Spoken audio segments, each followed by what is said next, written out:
Indeed, back to the panel. We are here live from the DreamHack Monster Energy Studios. Why oh why was IO not picked up by No Diggity? It's a good question. I honestly feel they should just have grabbed it, yeah, but question. It could also be...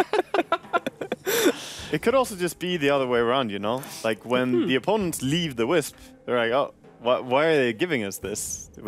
Are we getting into a trap, you know? That's true. Yeah, the meta trap that you were talking about, right? It was meta stuff. It could have been a trap. If they had IO, would they have actually won, you think? I think so. I mean, Era is a great tiny player, but this game, he had to spend the entire game just walking around looking for ganks with this Blink Shadow Blade. And if you don't get a kill every time, you're gonna fall behind. And if he had Wisp with him, he could be farming all the time and still gank. So I think it would be way different. What was the story of the game for you, Slag? Story of the game was I was right. Again. This is true. Congratulations. I would have gone away if it wasn't that Night Stalker. Traveling spin with the Wisp, easy initiations, and Dazzle on your team, as we saw with the last Dazzle death. One hit killed. I mean, my rules are very simple. No Dazzles, no Wind Rangers, and you're going to have a great time. And no PLs. And PLs are disappointing, as always.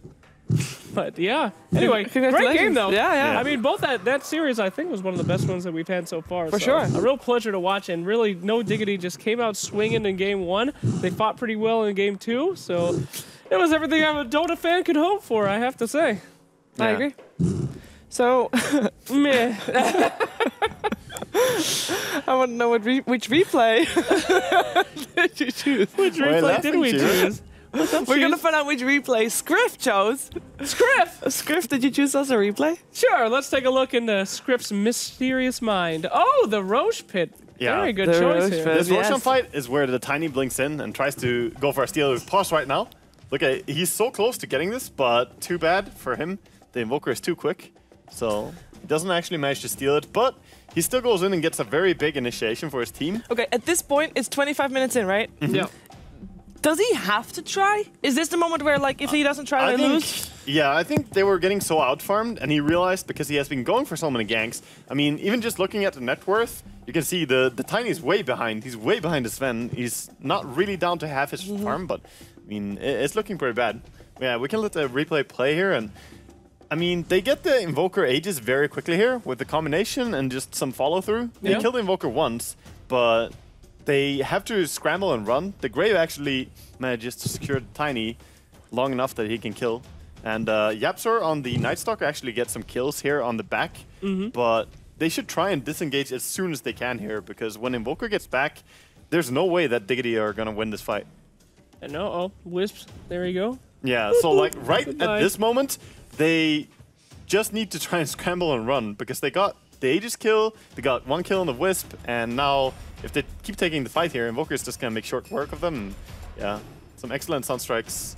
Damn it. Hey, what do you feel like the role of the Lone Druid was this game? I mean, did he have as much impact as you feel like he should have had? I guess since they wanted to play a roaming Tiny and just gank, this they fight relied... lasts ages, by the way. Yeah, it's a really long fight. But I guess they wanted Lone Druid to really farm up and get that carry potential.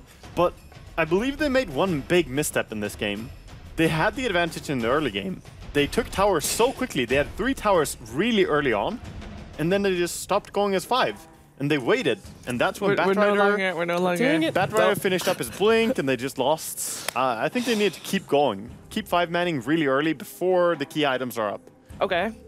But if you look at that, because that is something they started off 5-manning, right? And at some point you said, well, they stopped. I thought you meant the chainsaw next to us, but it was actually that indeed No Diggity stopped pushing. Yeah.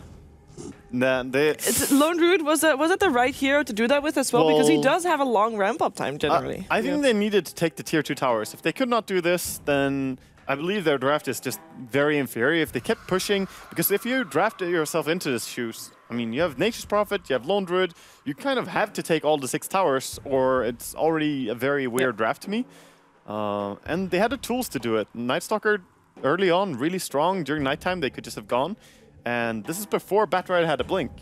But they waited for Radiance, but that also gives Radiance too many items. Button time! It's button time. Button time.